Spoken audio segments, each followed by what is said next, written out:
Salutations! Welcome back to the world of cinematics. Today we're going to be talking more about Batman. We're specifically working on the Dark Knight trilogy. And to start us off, we're going to go with Batman Begins. Brandon, what's your impressions on that? I like Batman Begins. It's pretty good. I really like a lot of things about it. It's a good movie.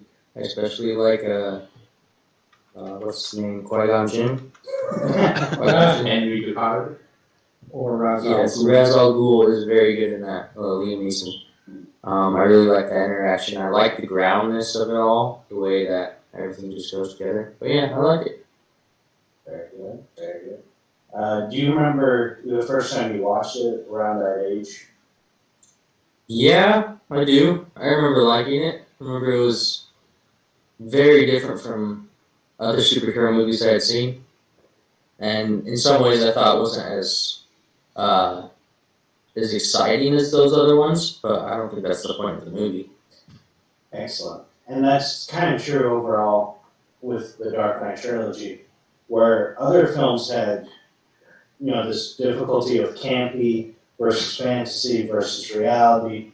Where do you delve into? And thankfully, Christopher Nolan, for this first one, was able to find a balance for reality with the science fiction fantasy, aspect of it. Jed, what thoughts do you have on it? So I didn't see this movie until I was like 15, 16, somewhere around there, and I hadn't seen the Burton films at that point, so this was the first Batman movie I'd ever seen, other than some direct-to-video animated ones I had seen as a kid. And, I really liked it. I heard all the, I'm Batman. I heard all that stuff, and I liked it. Looking back on it, one of the things that stands out most to me is that this is really the first and kind of only, at least live-action Batman movie to really focus on Batman. In Batman, it's all about Batman and Joker, and then in Returns, it's all about, okay, we're going to do the Penguin's crazy and Catwoman is sexy and all this stuff. And Batman, he's still an important part, but he kind of takes the back seat. You look at The Dark Knight, people only talk about the Joker. The Joker is amazing. He's incredible in it. No one's like, I love when Batman did this. You look at Dark Knight Rises. Everyone's like, oh, Batman is super cool. Very few people talk about Batman. If Batman Begins, Batman is the star. Not just in terms of, the most cool moments. The whole movie is kind of a study about who Bruce Wayne is. And while I may disagree with their take on Bruce Wayne, I think it differs from the comics in some key areas. It works in the movie and it was done well. Excellent. No, I like that a lot. I had the reverse, where my parents weren't allowed me to watch it either, but I had seen Tim Burton's Batman, and I think I saw part of Batman and Robin, at least when Two-Face was jumping out of the helicopter. But I remember watching Batman Begins when I was babysitting, because it's the only place I could find a copy of it. And every time I babysit, after I put the kids to bed, that's the movie I would watch. And I had it memorized at one point because I loved it. It was the first superhero outside of Superman and Spider-Man that I was allowed to watch. Well, I guess I was allowed X-Men, surprisingly. But no, I enjoyed the aspects of it. I did like the exploration of the character. Stefan, what were your thoughts on it? I had a lot of fun rewatching it in high school. I watched it before, but we had to do a project in English class where we had to explain the hero cycle, at least certain sections of it. And I had everything all the way up to the belly of the beast, so I had to cover Batman Begins all the way to the point where Bruce confronts Ra's al Ghul inside his house, and he has to basically fight his way out of there. That was the belly of the beast for that film. And so I actually got an award, a Scholastic Award, for my work on the project, because I was covering the beginning, the other person was covering the middle, and the other was covering the ending. And so it follows the hero cycle really, really well, and there are certain aspects call to adventure, the reluctance to accept meeting with the goddess, which would be Ducard, and Belly of the Beast and everything else. And there's always one section that I really liked where it's, the Falcone tells Bruce, what do you know about suffering? You're a millionaire, you're Bruce Wayne. It doesn't. You have to taste the test for it and all that. That was a really good scene for me, for two reasons. It used to be just the one reason, just have someone say, "Hey, get off your high horse and go and suffer." But also the irony that riches don't mean that you don't suffer, and that's kind of the point of Batman's. Like, some people say, well, if you're rich, you don't suffer pain or you don't go through hard times. Like, his parents got shot in front of him. Corruption will corrupt everything if it can. And, just because he's poor doesn't mean, or that he's a criminal or that he struggled on the streets or whatever, doesn't mean Falcone's virtuous either. Mm-hmm. So it's all those things, and just my experience going over story and learning the beats of the hero cycle with this story specifically was really fun for me. I enjoyed it quite a bit. Still enjoy the film though. I think I do, as an adult, prefer Batman as far as the beginning film, just because I really like that film. But Batman Begins is Batman-centric, which is something I appreciate, especially in this specific trilogy. Yeah, absolutely. And I even remember watching with Robert's mom, Mormon. She commented on that Falcone scene about how, he's telling him, you need to get off your high horse.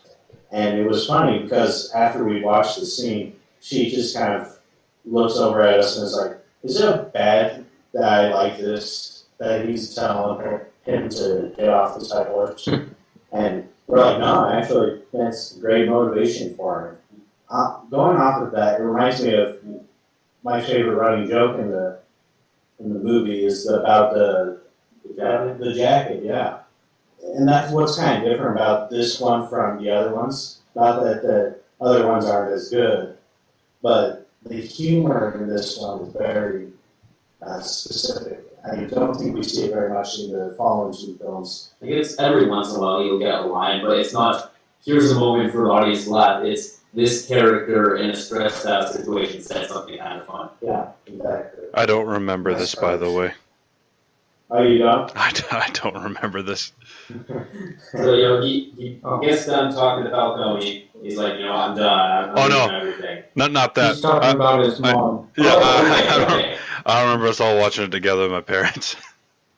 Oh, yeah. Yeah, that was several years ago. When we were wee lads. Wee lads. I have no memory of this. I have no memory of this place. Before the dark times, before the beers. Before the beard. Before the beard. Sorry, I had to throw that in there because I have no memory of it. Oh, I no memory of it? I have no memory of it. Continue. Okay. Continue with your thought. Do you have any more? No, go for it. Oh yeah, so we're talking about that Falcone scene. It is a pretty good scene, and I like that Bruce takes that to heart. And that's really what gets him to like. He's right. He's got a point. He's not completely right because I have suffered. I have felt some pain. I've seen my parents die. Yeah, but Bruce in that moment is focused on, I've seen my parents die. Look how much this sucks. Instead of that sucks, other people have to deal with that too. All the time. It'll help them. You can learn by becoming like them, or And this Batman acts. He doesn't sit around and say, "Oh, he's got a point. I'm not going to do anything about it." He says, "He's got a point." And the first thing he does is give up all his money, his identity, and goes on a ship and to who knows where. And by the time he comes back and sees Falcone again, he's a completely different man. He is a man who has suffered, who has been desperate, who has been a thief. And so by the next time he pulls him up, he says, "I'm Batman." He's really Batman. He's not Bruce Wayne anymore. He's not that kid that he was like, "Get off your horse." Yeah, he's not that. It's a really cool thing. I would say that he is still Bruce Wayne. One of my quibbles with the Dark Knight trilogy is their depiction of Batman, but it totally works for the movies. Yeah. But in the comics, Bruce Wayne is not the true identity. Batman is. There was a moment where one woman puts the lasso of truth on her, on Bruce, and Superman. They all say who they are so that they can trust each other. Superman doesn't say I'm part of that. He says, I am Kal-El of Krypton. She says, I am Diana of Themyscira. He says, I'm Batman. This is who he is. That is the true identity. And in this is kind of, Bruce Wayne is the real person. He puts on, like Mr. Taylor, he puts on his angry eyes when he goes out and fights Batman. And then he puts on a different mask when he's in public. It's like, oh, I'm drunk billionaire playboy. But generally how I prefer my depictions of Batman, whether it's in the comics or movies, is he is Batman. He pretends to be Bruce Wayne, but even if he's just alone with Alfred, he's still Batman. Yeah, this is true. Yeah, I like that aspect, as well as just going off of that, because if we remember, this is the only film that does tell the story out of chronological time. Yeah. We start with the present, then there's flashback to when they're kids, and yada yada yada. It's weird that no one started with the non-linear storytelling, because he always gets more and more non-linear with his career. Yeah. And what's interesting about that is because he has that conversation, and then he continues that conversation with Ra's al Ghul, who then, talks about what it means to be desperate, what it means to be a criminal, and, he points out to him that, the mind of a thief or a criminal isn't complicated. As he's mashing up the hallucinogen. It's not complicated. They have simple needs and all these things. So I just thought that was a great conversation to follow up. Is that you don't actually have to experience it, but the fact that you did, puts them on a whole other level. I think one of the most fascinating things about this movie is that it did modestly at the box office. Yeah. Because when you look at the next two, especially Dark Knight, It's the easiest first $1 billion movie. yeah, it blew it out of the water at the box office and the reviews.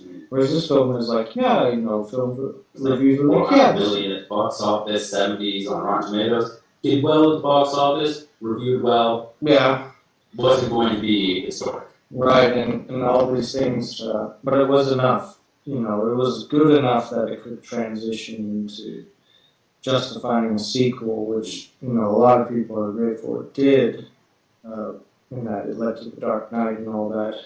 And I just think I'm always interested in that because, I remember seeing the first teasers for The Dark Knight and I thought, oh, this might be alright. But a lot of people were like, they were quick to point out, oh yeah, but Batman Begins, he drives a tank, and there's all these faults with it, and it's okay. And then people are now they're defending Batman Begins like crazy just because they're like, oh yeah, It's part of this, yeah, it's part of the movies everyone likes. yeah, and before that, I think I know our parents have seen it. I don't think I have. I can't remember when I saw it. Which one? The first one? Batman Begins, yeah. But, it's just interesting that it goes from, kind of under the radar to, way over the radar and everything, how it just blew up. And people are acting like they watched it, and it's like, look at the box office. You guys didn't watch this film when it came out. So, I just think that's funny. It's like, just admit it. You didn't go see it, and it was a good film. It was a good Batman story for sure. It was. I would say definitely is the best Batman centric movie. Like we've been talking about, the other movies tend to be focused more on the villains. Mm-hmm. I love Batfleck and all that, but he does have to fight with Superman or All the the villains. He's part of an ensemble. Yeah. Mm-hmm. There's no, and maybe there never will be, probably not. But I think it'd be sweet if we did. But as of right now, I think Batman Begins is the best and the only really Batman-centric movie. Sure. Oh, it's true. So Dark Knight Rises, I think, is pretty close to Right. There's a lot of Batman. There's a lot. And there's a lot in its in Rises as well. That's what I Oh, you said. said Rises? Yeah. I thought you said just the Dark Knight. Sorry. Oh, no, that was a Joker movie. Yeah, which is funny because he doesn't have as much screen time. No, he's maybe 15 minutes. Yeah.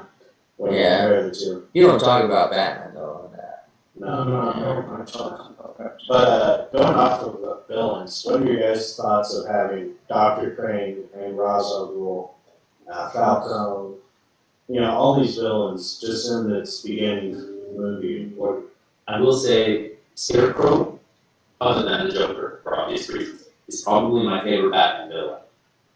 He hasn't really ever had his own time to stand out as I'm the primary villain, other than Arkham Knight. But Yeah, I feel was used well in this movie, and that could you write a story where just some random doctor is the villain of Batman? Yeah, you can. Arkham City did that very well with Hugo Strange. But that's kind of hard to do on the big screen and make it super cinematic. I think it could be done now, especially with what was done with Mysterio in Far From Home. yes. But I think having him be kind of an intermediate threat between Falcone and the League of Shadows, it worked well. I think they could do it because in Civil War, Zemo's the bad guy, but it's really about Iron Man and Captain America. Right, sure. It can be done. But for that movie, it was the right choice. Yeah. The good thing about, they got 3 or 4 villains if you count both the Ra's al Ghuls. Yeah, That's true. And Joe Chill. The good thing about, and nobody thinks about that, 2005, you got 4 villains on your hands, possibly. And the thing about that is 2 years later, Spider-Man had the audacity to have 3 villains. And the difference between them is that Spider-Man 3, all the villains want to beat up Spider-Man. Not all the villains in this film want to beat up Batman. They serve a different capacity. Joe Chill serves as the man who killed his parents. Crane serves as the guy who is a tool in the grand scheme of the guy who does want to beat him up a little bit. And Falcone just serves as... he's the corruption that Bruce wants to fight against. Yeah. And, they all serve a different purpose. You don't have, when you have villains, they don't all have to try to kill or fight the main hero. Like, how many villains did the X-Men movies have? How many villains did Infinity War have? Just use them right. Yeah, they don't all have to be there for the fisticuffs. Wow. They serve different purposes. And just to go off that, we don't have a really well-detailed story or backstory behind all of it, right? And which is something that Raimi Spider-Man films had set up with each of the films. And that's why it's so hard to balance, because it had the 3. Whereas with Nolan's Batman Begins, that Falcone's a mobster. Dr. Crane is a corrupt psychiatrist that uses hallucinogens. The League of Shadows is trying to kill an entire city with Ra's al Ghul. So it's just very simple goals, basically. Yeah, well, and then most of those villains are pawns. Falcone was a pawn. Yep. Scarecrow was a pawn. So they kind of get brushed to the side for the ending, which the real villain is Ra's al Ghul. Yeah. So, but they still have their own little Yeah, things. Like Scarecrow still at the end is riding a horse, scaring people, with his fire eyes or whatever. He's this close to killing King Joffrey. Yeah. Oh my gosh, That's him. that's him. King Joffrey, for those of you who've seen Game of Thrones, Batman He's Begins. a little kid in Batman Begins, but Batman meets at one point. He's like, I don't know. Kids at school, they don't believe you're real, but I know you're real. So he gives them a batarang to show off to the kids at school. No, it's like a And his little radio thing. Is- he could see. It's called Submarine Telescope. Yeah, telescope. No. I never showed that kid. Periscope. And then Katie Holmes saves him later. Rachel Changing Haas, in the face. which is another original character that's introduced into just Batman films. Rachel On Dawes. the field, yeah. Yeah. She is not in the comics originally. I think she's been added in later comics, but this is her first appearance in a Batman story where she's a best friend of Bruce Wayne. And we can talk more about her, I think, with the sequel just because of the actress change. But I actually liked her inclusion. And, I mean, it is Katie Holmes. She's easy on the eyes. But she does a great job as a young lawyer trying to fight against corruption.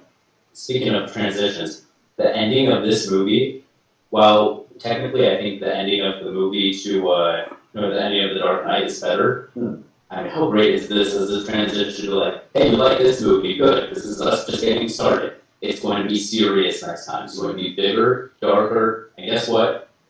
The Joker card. Yeah. The Joker. Yeah. Mm-hmm. And then he swoops Yeah, down. it's like, I never got to Really do good it. shot. Never need to. Yeah, that's like Batman to a T. And I used to think that that it was transition because I hadn't seen any of the films. That it was transitioning back in time to the Burton films. I was like, oh, this is a prequel to the movies that came before. Okay. And I didn't realize it was actually its own thing that was moving forward rather than backward. Mm-hmm. Because I hadn't seen the movie, and because obviously Batman and Gordon aren't working together in the movie. And first Batman, so. Well, and that's kind of just the rumor that was going around the internet. Back when the internet wasn't as big, people assumed it had to be a prequel. I mean, it's called Batman Begins. This is the story we've never seen. Exactly. And it's not like you could go back and watch a trailer on the internet over and over and over. You'd have to go to the theater. Yeah. All those things. So these assumptions that people had that it was a prequel, I remember our Aunt Julie actually thought it was as well. I remember her having a conversation with her dad that this is a prequel to the Tim Burton Batman film. And it's easy to make that connection, except for they have cell phones.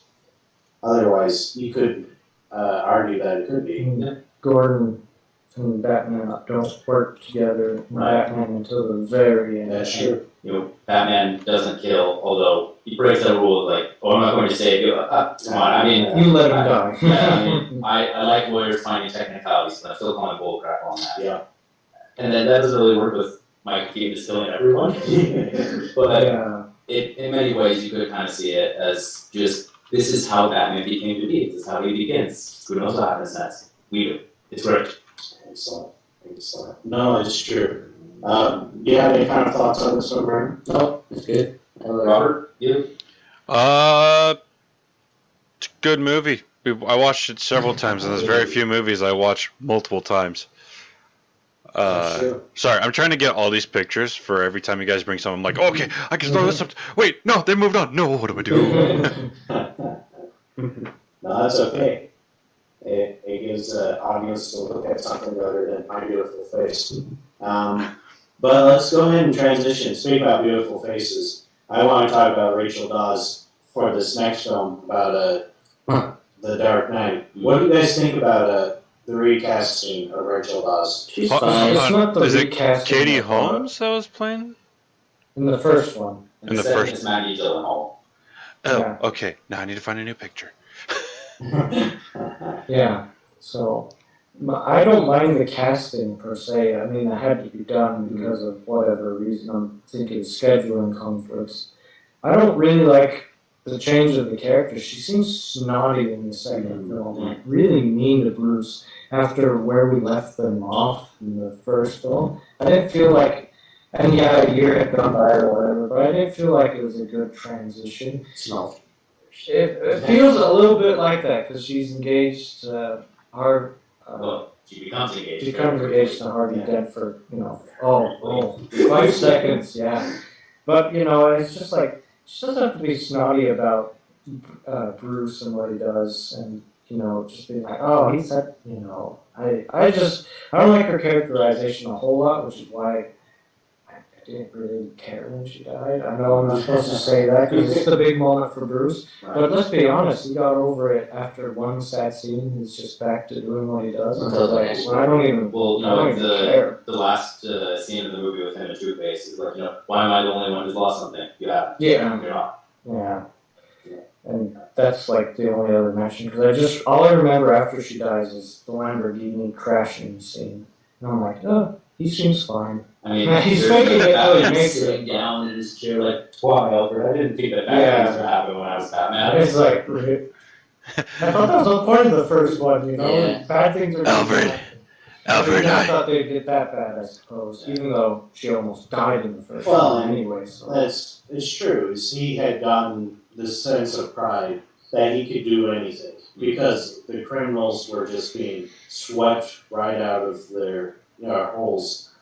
And so to have someone like Joker to stand up and kill her, it was a big motivation that we find out even more in the sequel. Right, it pays off in the sequel, not so much in the Dark Knight. Oh, yeah. There's no time for. There's like 5 seconds for him to be mourning, and then it's like, no, we got to move Plot on. continues. Yeah. Right, and that's totally fine. I'm just saying, as far as myself, I'm like, I didn't like her as much as in the first one. Yeah. I didn't feel like she's fighting the good fight. I didn't feel like it was as good, and she wasn't as likable to me. So the character, but that's the character, not the actor. Yeah, it's not the actress. No. Well, I mean, part of it is the performance that she brings. I will say, interesting bit of trivia that is really gross when you think about it. No. Maggie Gyllenhaal was the original choice to play Rachel in the first movie. Oh. The studio said, no, people don't know her as well. We'll go with the hot chick from Dawson's Creek.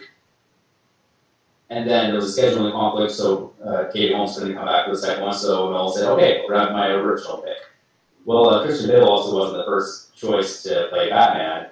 Jake Gyllenhaal. I think he would have made a great Batman. Don't cast siblings as love interests. No, that would, yeah. But I will say, the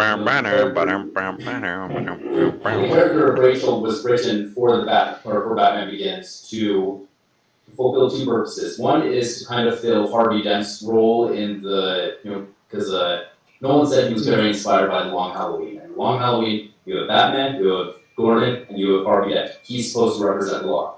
They weren't introducing Dent yet, so Rachel's going to be the law. So she fulfills the role of, I'm the legal presence, other than Gordon as the police presence, but she's also the anger to Bruce's childhood. I think in The Dark Knight, her relationship with Bruce is not as believable. But I buy her much more as a lawyer. I do not like Katie Holmes' legal, not for one second. She's the scene of hold it right there. That's right, you better run. It's like, oh my lord. She's getting out legal mumbo jumbo. I mean, for one, they weren't really using real stuff, but even then, she didn't sell it. It helps that in The Dark Knight, Rachel was actually talking about real things like Rico, but she knew how to sell it. She knew how to sound like, I'm actually a lawyer. I'm working with the DA. This is my job. I'm good at this. That much is true. I do agree with that. She was definitely better as a lawyer and more assertive person. And that can make you look like a jerk, but she was good at it. I can't fault the actress for that. Yeah.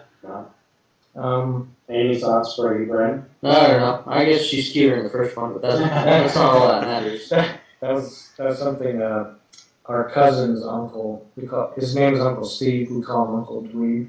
He's like, oh man, she was so much harder in the first one.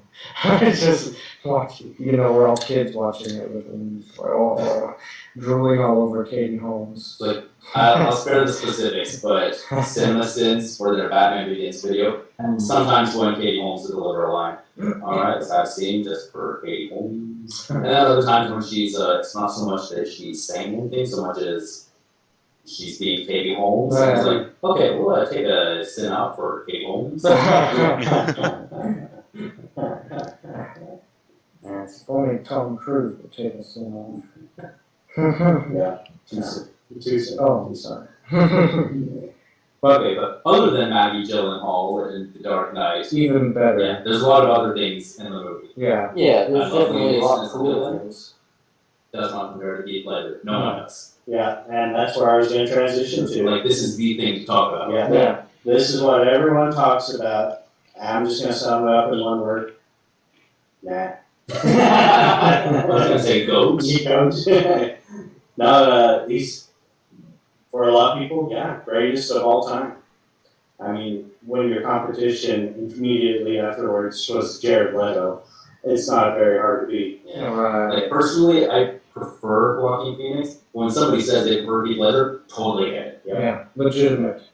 Because I myself, I'm a Jack Nicholson fan. Yeah. Through and through. I think he's my favorite Joker. Mark But Hamill. Heath Ledger, Yeah. for this story, for what's being told, I think he's awesome, easily.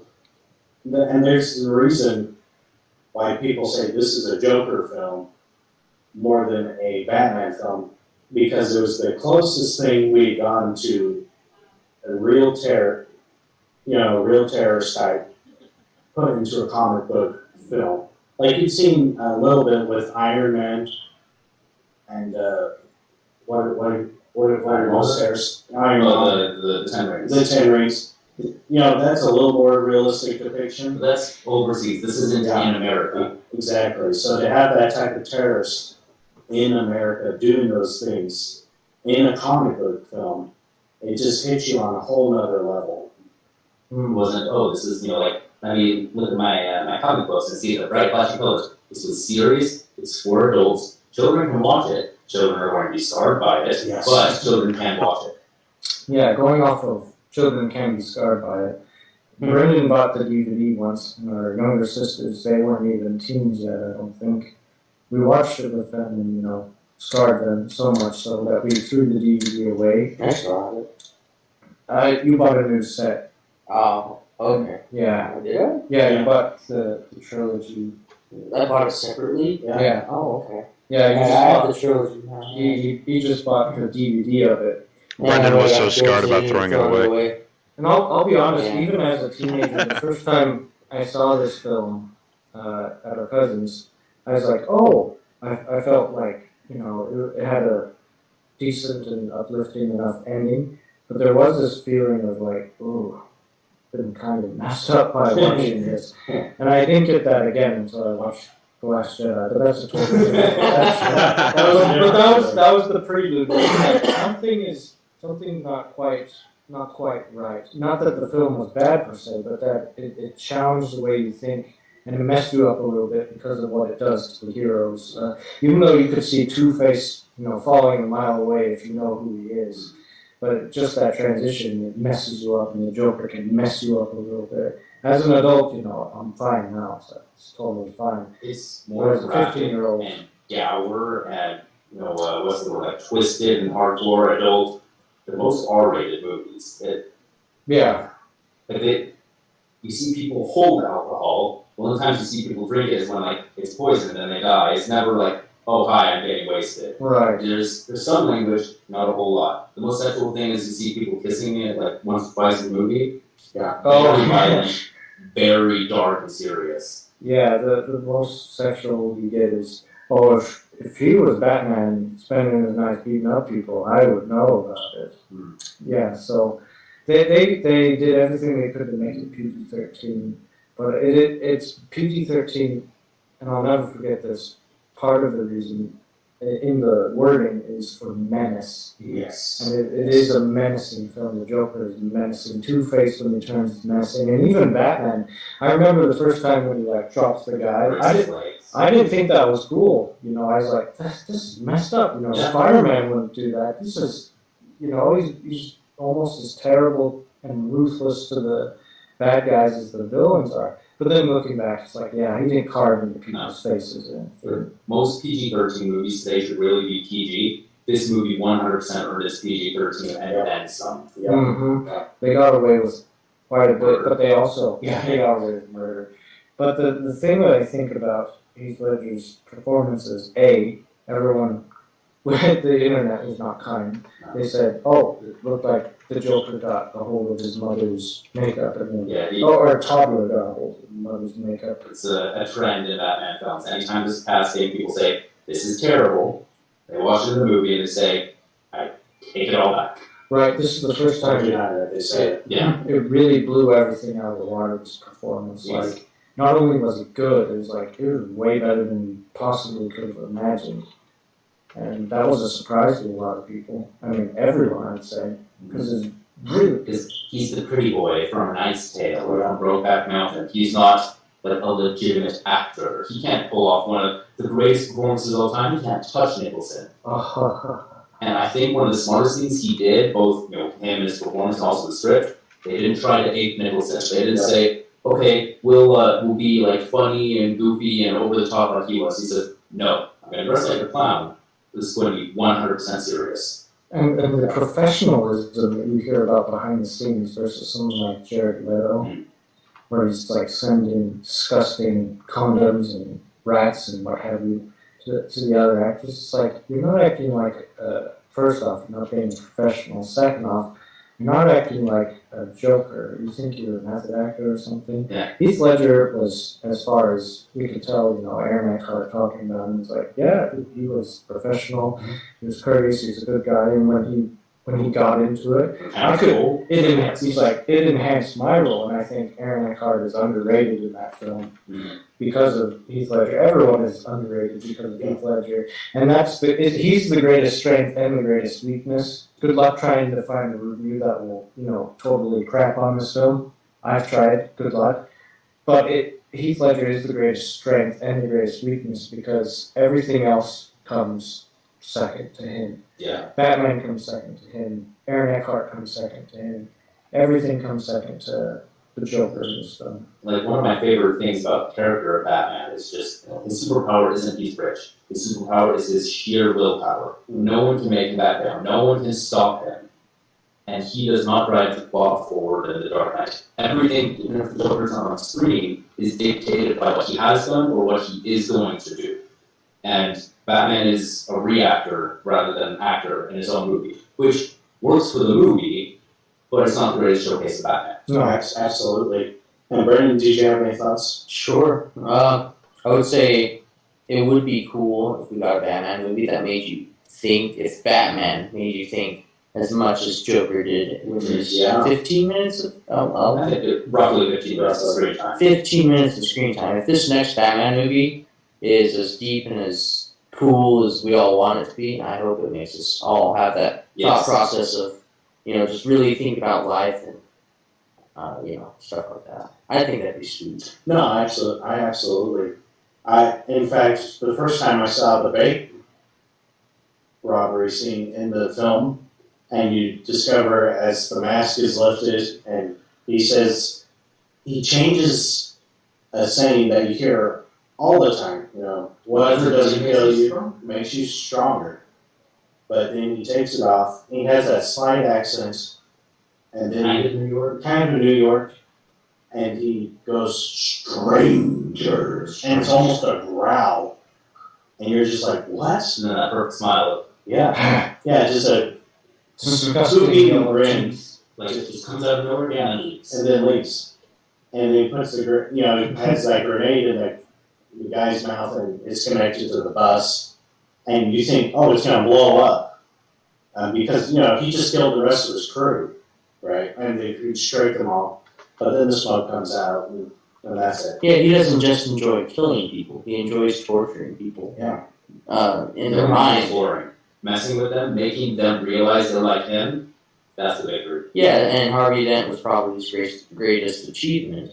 And then Batman, his plan to make Batman come out to be a bad guy, it worked. And then Harvey, in the next movie, everything Joker did in that movie has an effect all the way into the next movie. And, Joker's still alive canonically in that movie, but unfortunately we couldn't have him. Yeah. But, his presence is still felt even in the third movie. And what he did, His impact. what he did in that movie affects the whole trilogy. Yeah. And that's why I think people really connect the second and third one more than connecting the first with the other two. Visually, they're also much more similar. Mm-hmm. Yes. Yeah, you can tell Nolan had a little bit more control, I would say, with the next two. One great thing about Heath Ledger's Joker's, and that stands the test of time, that helps to stand the test of time, is I'm always learning something new about either the process of becoming that character or just the character himself. For instance, he says, "Do I look like a guy with a plan?" And then later, somebody pointed out on YouTube that when he's talking to the people on the boat, whether they should blow each other up or not, he's reading notes. So if he is a guy with a plan, he's just a liar and a hypocrite. And I was like, holy crap, I didn't realize he's sitting there, everyone, you can either blow yourself up and all that stuff. It's just, it was it's dark and it's kind of funny. And it really fits in because he's dark and funny. Like, you want to see a magic trick? Show this pencil disappear. It's gone. And yeah, he's the best part of the movie. Because you look at I remember reading in a comic just description of the Joker. It had all the villains, the mainstream ones, and it talked about why Joker is the most dangerous Batman, and it's because he has the cleverness of the Riddler, the brutality of Killer Croc, what was it? The madness of Two-Face, and all these things. He's a perfect combination of all these villains, and that's why he's the most dangerous, because he has all their most dangerous qualities put into one person. And he's a perfect foil for Batman. Batman is all about, he's trying to bring law and order to this city that has shaped him who he is. Doesn't want anyone else to have to experience the crimes that he did. Whereas Joker, did he experience some bad things in his past? Probably we don't know. All we know, at least in this movie, he wants everyone to be the sort of person that Batman never wants to be in the city again. Mm-hmm.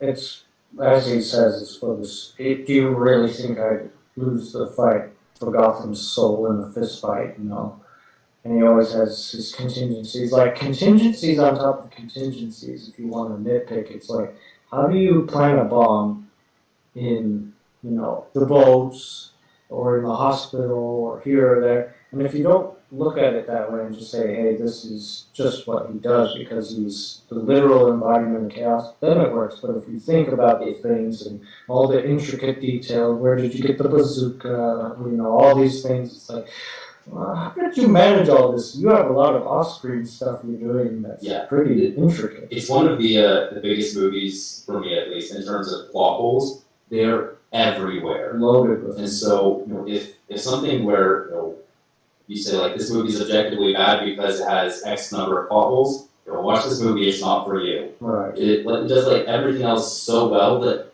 it doesn't really matter. No. But if this is what's the number one thing for you in movies, it's not going to be for you. Yeah. But the characters work, the overall story works, the arcs, the action, the cinematography, music, everything is just firing on all cylinders.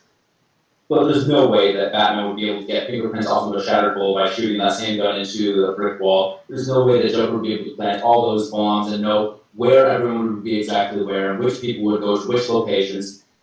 Don't think about that. I'm the greatest detective. Yeah, Joker's the greatest detective. Yeah. That's some Sherlock Holmes versus Moriarty stuff. Yeah. Yeah, absolutely. And that's actually the comparison that comes up a lot between Batman and the Joker. Is there any other final thoughts for this one? No, I think we got it. I do like the pencil scene. That pencil scene is really great. Touched on it a little earlier. Love the very ending. That monologue that Gordon gives is perfect. Absolutely, I do like that. And once again, it's Batman running off the screen, which is similar to the Schumacher, but not exactly because it has more of an epic feel to it. And he's limping. You'll notice we'll sit here and we'll praise, the Joker or the first film's characters, and that's because when it comes to the city of Gotham, we briefly touched on this before we started. The Narrows look like Gotham in the first film, and then Chicago for the other films. It's not as interesting as Burton's, and Burton has that visual flair. It's just a difference between direction, but it is noteworthy that, in my opinion, it's the most boring Gotham aside from the Narrows. It's not the gothic underworld that you get from the comics or the super stylized Burton stuff. It's just a city. Yeah, it's a real world city, and it works for this. Setting behind crime like Chicago or Detroit, but it's a city. Yeah, exactly. And it honestly, it looks like Metropolis. Kind of, Yeah, just during the daylight scenes, it really looks like Metropolis. Which, granted, they're both supposed to be Chicago, but Metropolis is the bright, sunny New York City that you want to visit. Mm-hmm. And, Gotham's kind of the New York City of the 80s, a little bit of 20s Chicago in there. Mm-hmm. It's ruled by gangs. Don't ever go there. It's filthy, it's ugly, it's crime-ridden. Why does anyone live there? So it's supposed to be New Jersey. Yeah, New Jersey. Basically. They got it right when they're outside the Opera House, and it's gross and grimy, and then the Narrows, of course. But other than that, I can't think of other scenes where I'm like, this feels like the Gotham. Yeah, I mean, I think that's what Nolan wanted to go for, to make it look like Batman was in real more world. grounded or whatever. Batman fights guys with real swords. He doesn't fight guys with electric swords. You know, Which again, all like that. like my gripes about the depiction of Bruce Wayne and Batman, it works for this movie. Yeah. It's not what I wanted, but it works for this movie, so I'm okay with it. It doesn't go that extra unbelievable step that I think those other movies do, like Burton and Snyder. Yeah. Or even this next one, which I think will go a little bit further than Maybe this a little. movie. Yeah, just maybe a little bit more. Yeah, hopefully. But let's go ahead and transition to the third film, the final film of the Dark Knight trilogy.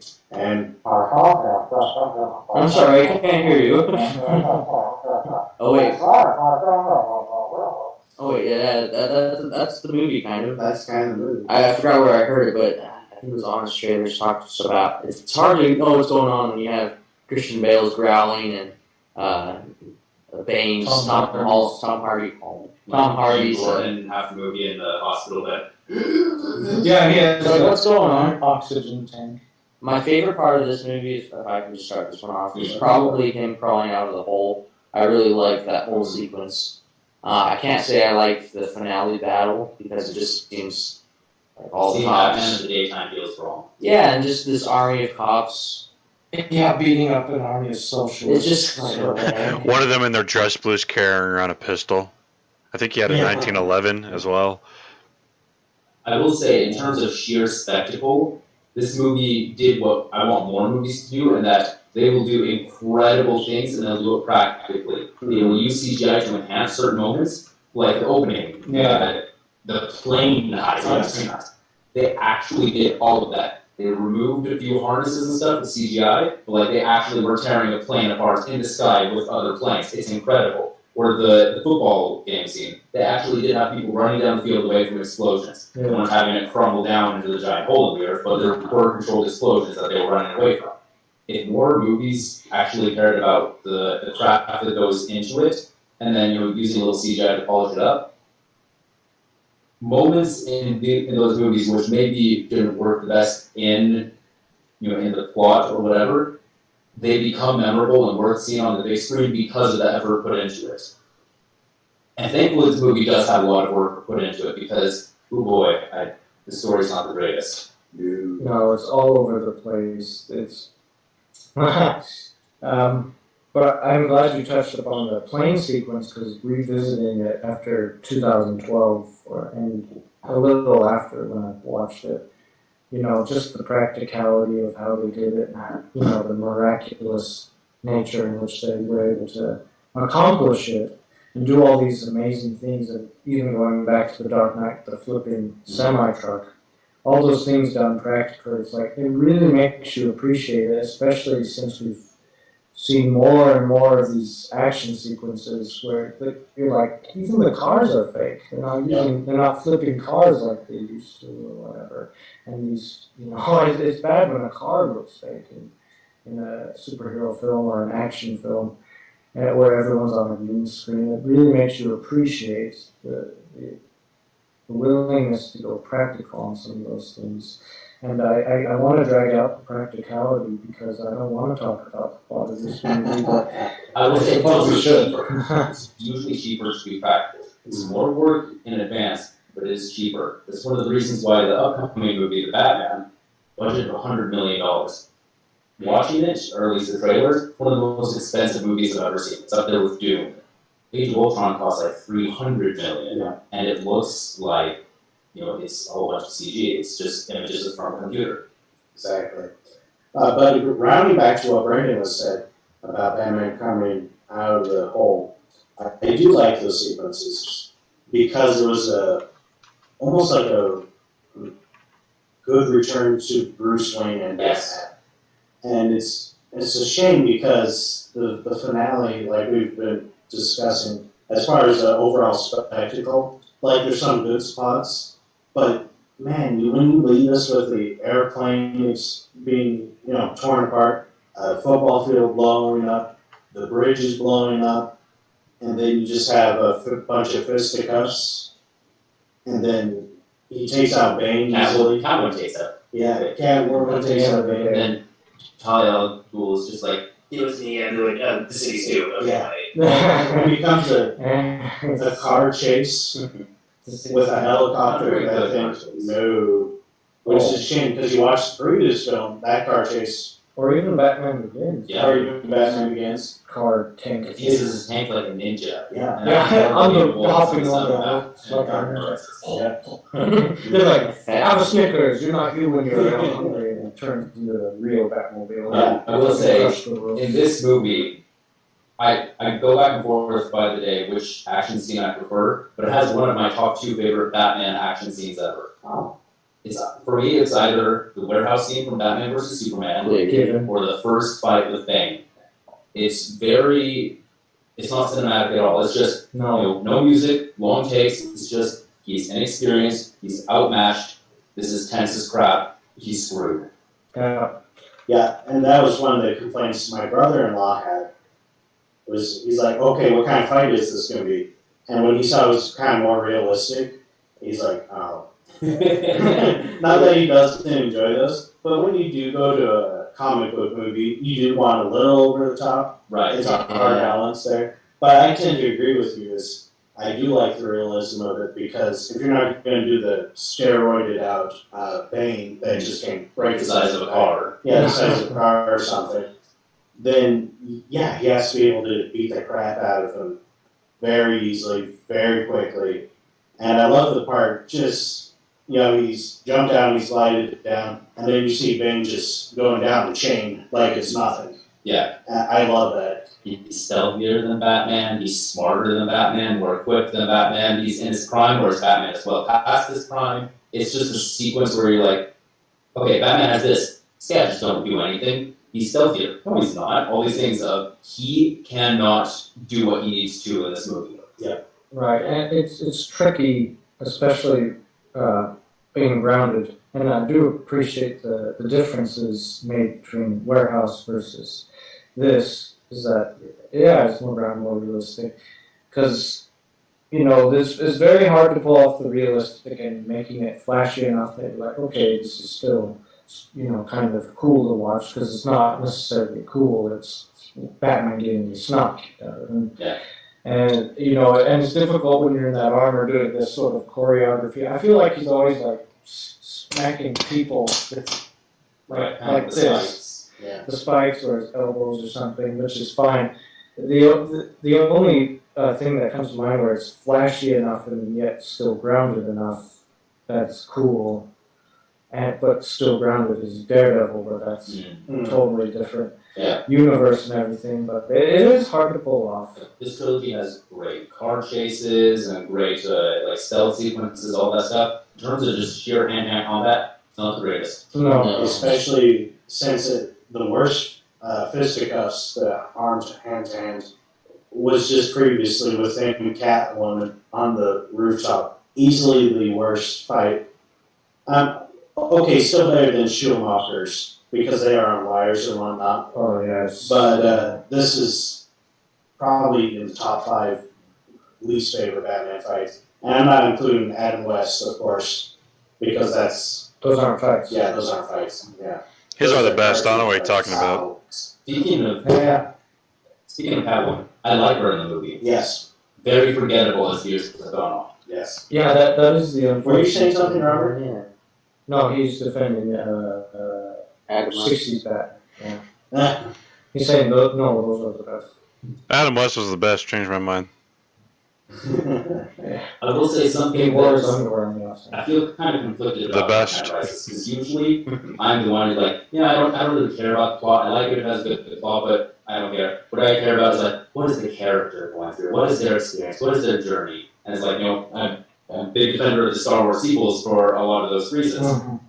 Because plot not the greatest. But then in this movie, with Batman climbing out of the hole, I love that sequence from a character perspective. Like he's overcoming his internal demons. He's becoming who he used to be, who he needs to be. Yeah. But also, I'm like, why couldn't he make the jump before? Yeah.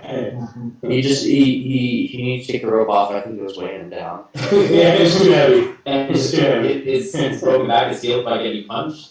And Yeah. This is a the weird movie where I'm like, I don't care about the character, I don't like the plot. Yeah. I do like the third movie that it does bring you back to the first movie. Yeah. It's the whole why do we fall, Bruce?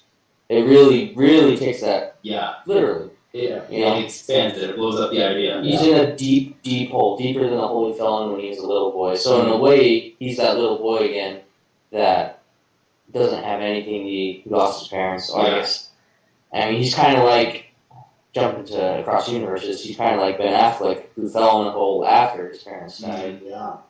He's kind of like that. So it's kind of cool to see him get out of that and go through that process again. And kind of like how when he fought Bane the first time, he got his trash kicked. Yeah. But when he sees him again, he beats him. Well, I think he beats him. I don't remember. Catwoman kills him.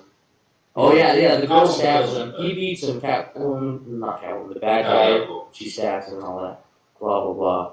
But that's kind of like how with Falcone. Yeah. He sees him the first time, he gets beat verbally, and then physically. And then he gets thrown out, and by the time he comes back again, he's grown, he's learned. Yeah. So he kind of goes through the same process in his third movie. And I think that's cool. Oh, no, I like that. More Batman-centric in the third movie, possibly more than the second, I would say. And that's part of the problem with The Dark Knight is do we ever acknowledge his parents' death in that film? Like, certainly not in the flashback. Maybe when he's mourning Rachel is like, no, after my parents died. Maybe it's for some throw line there. Right, and that's such a huge thing. Like, Batman will never stop brooding about his parents. It's like Spider-Man with Uncle Ben. I mean, Mhm. you can do it, but like even in the MCU moving forward, if there's more Spider-Man movies, they're always going to reference Aunt May. Right.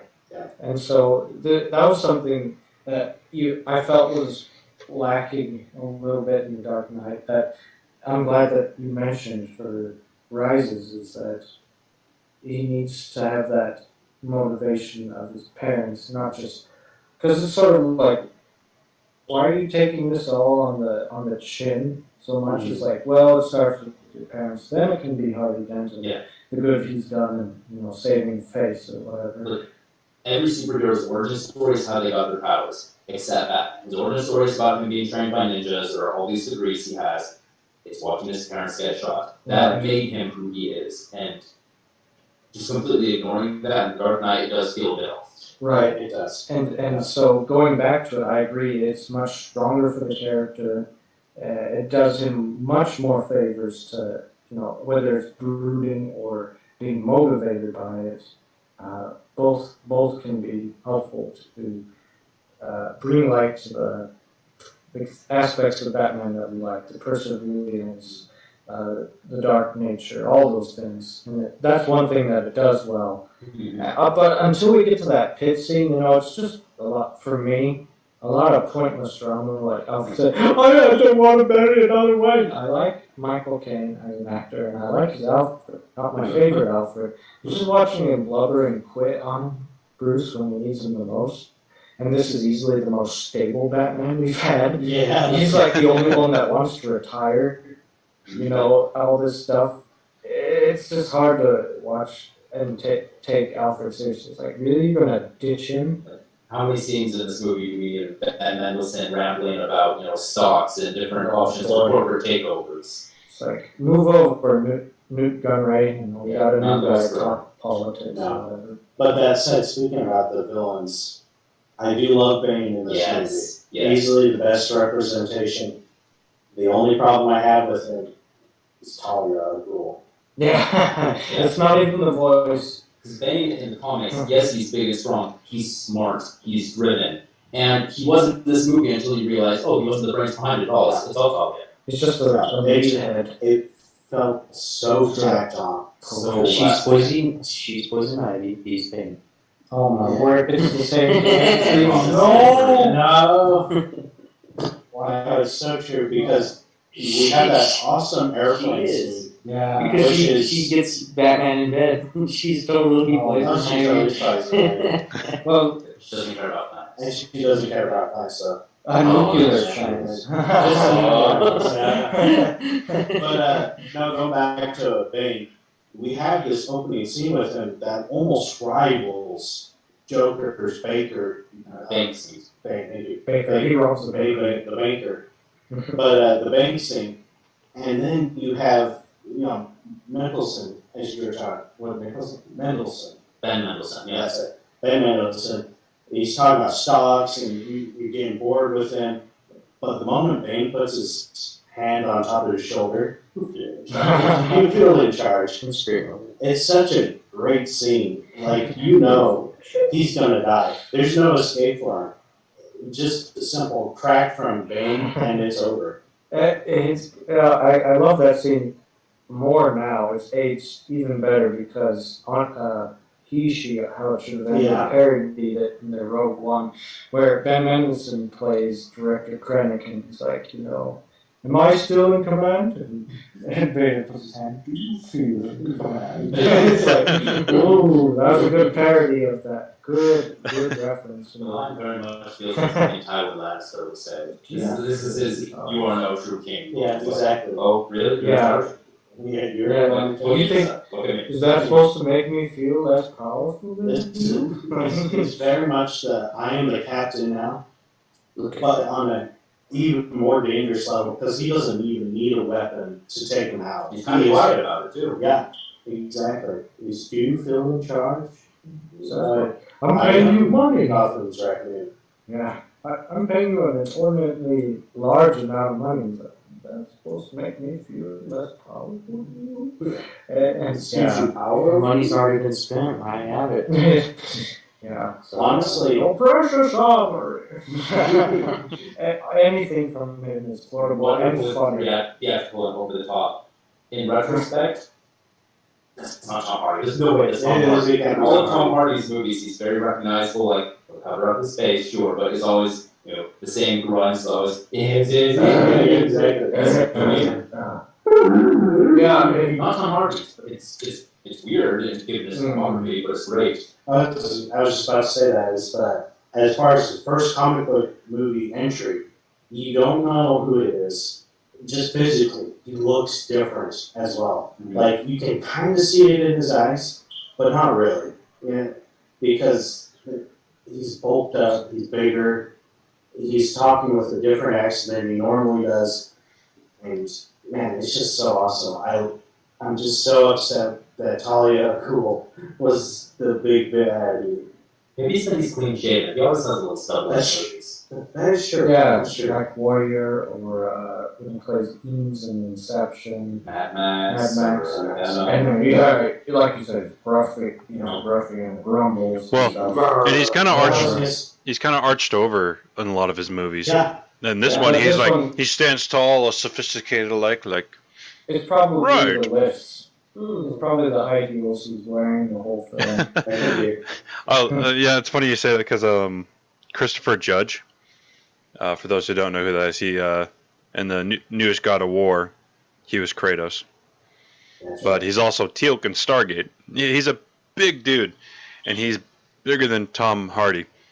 So anytime he was supposed to be the second in command for Bane. Mm-hmm. But if they were ever together, he was off screen because he was bigger than Tom Hardy. It's like, that will not sell the point. It's kind of amazingly hilarious when you imagine, Tom Hardy as Bane wearing high heels, saying, "Do you feel it, Trevor?" Why, yes. What's his name? Like, he was certainly in great shape. He was big. He's not a tall guy. How tall is Tom Hardy? He's about 5'9" or so. I think, Here, I'll look it up. But Christian Bale is about 6'1". So he's, or maybe just 6. But either way, he's at least 2 inches taller than him. So they're like, we need you to be taller. So they put him in lifts. And they did. It's not the first time.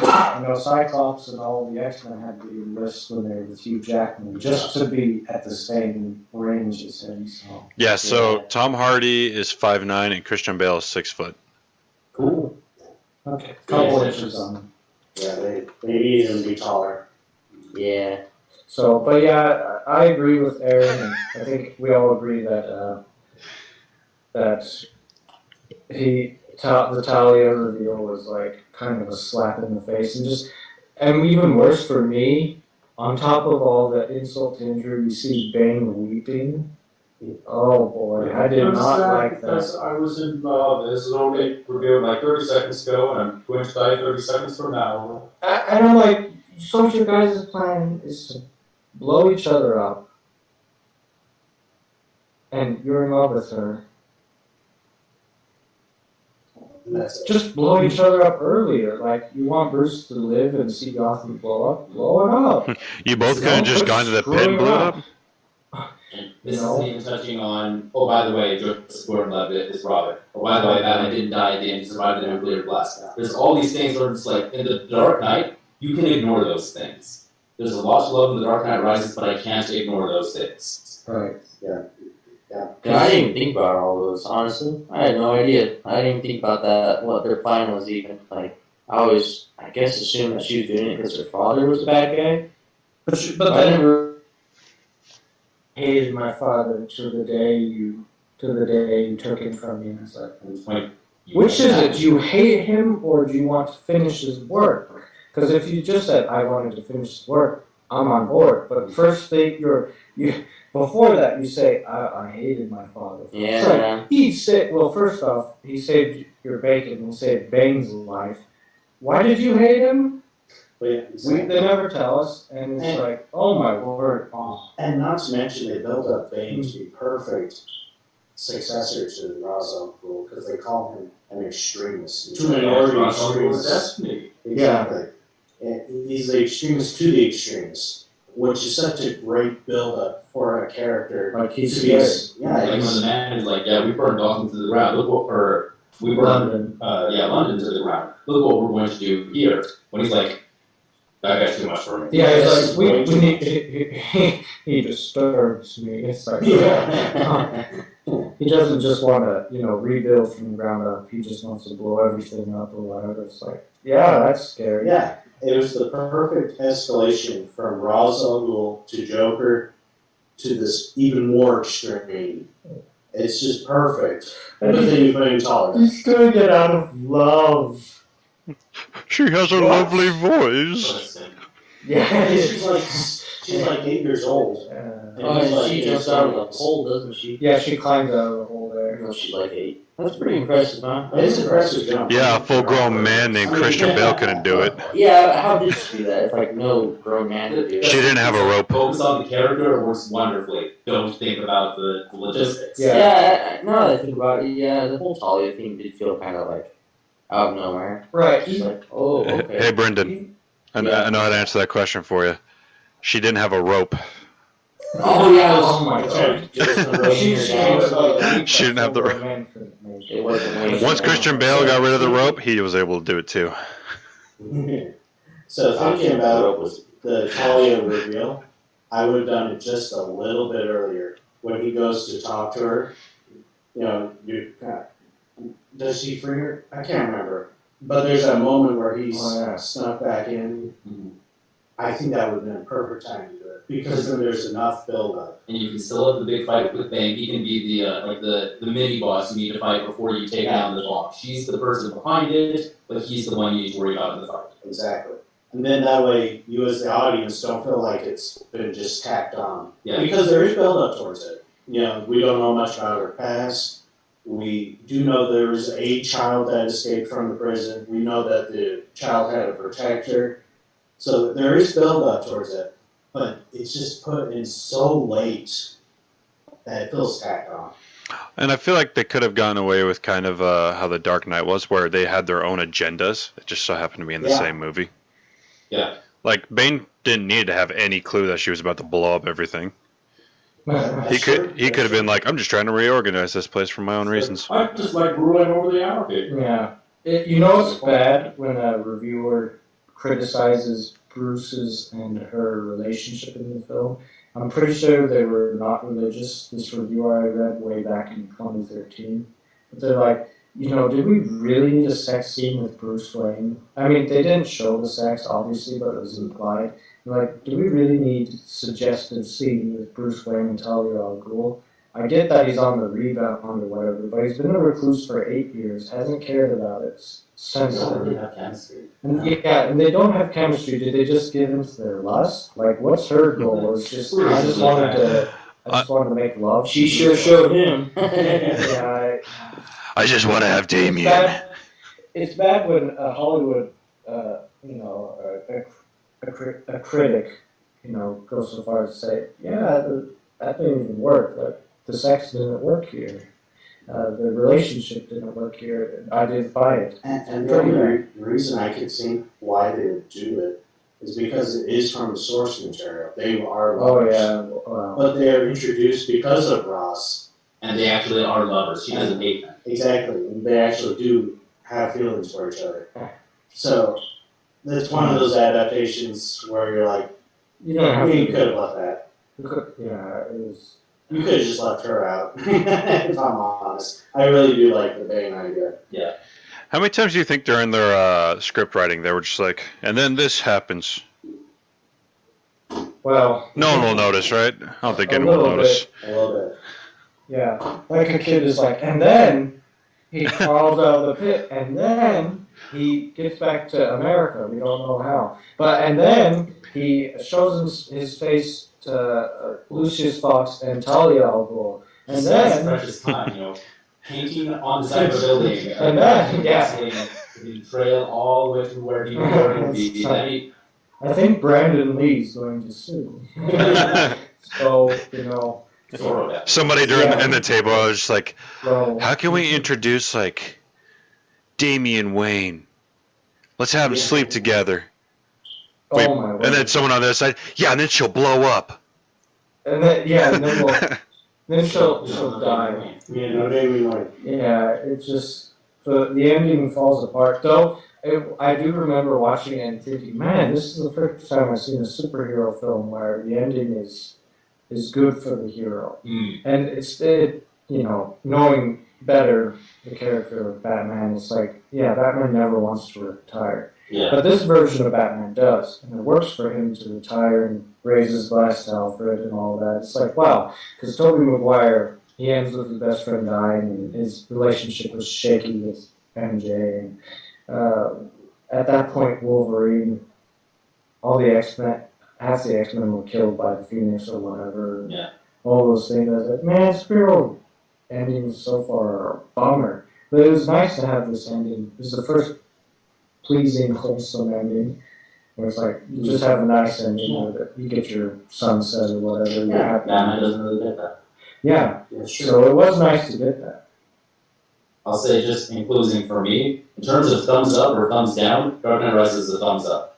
But it's easily the one I revisit the least often. Absolutely. It's much like, for me, the Ape films with Matt Reeves, since it is connected to Batman. The first one, I have more appreciation for, but the other two are my favorites. Yeah. I give it a thumbs up, but much like Jed, I do revisit it the least often. If I do, it is to watch Bane scenes or the pit scene. Otherwise, I'm not a big fan of A lot of the connective tissue. a lot of the connective. What's hilarious is it's considered by Ben Shapiro as the most conservative movie of all time. Where it's up there at Even least. Dark Knight, I think, is more conservative. Yeah. Yeah, and the funny controversy with this film is people are thinking it is going to be super political, and it's like, not necessarily. It does mirror plenty of revolutions, whether they're Russian or French, it doesn't really matter. I think they said it was based on French, but it could easily be applied to the Russian. Yeah. But it manages to get people thinking, which is probably why it's a thumbs up. Uh-oh. Those things we talk about. Okay, you guys cut out there for a second. It's not on what I said was it's not on par with the other one, but it does make people think so. Okay. Thank goodness. Any final thoughts for you, Brandon or Robert? Go for it, Brendan. Sure. Are we just talking about the trilogy? I guess since final thoughts. Yeah. I think the trilogy together tells a pretty good story. First one's, obviously about Batman becoming Batman. Second one's about him trying to stop being Batman. Which by the end of it, he... You guys cut out again. Okay, we're back. Are we back? Yeah, you're back. I see it now. Okay, well, I was just talking about the second one, how it's about how Batman's trying to retire, and he does that by making Batman the villain and Harvey the hero. And the third one says, no, Batman can't lie like that, and Batman is a hero, and the world needs to know that. And it turns that lie around, and Batman ends up getting his own statue, blah, blah, blah, and he gets to retire, too. So it's kind of like a really good ending, like Stephen was saying. And it all flows together pretty well, I would say.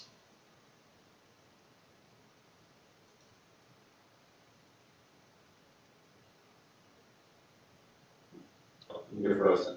There. Okay, we're back. Okay. Sorry, everybody. Technology being weird. We're almost done.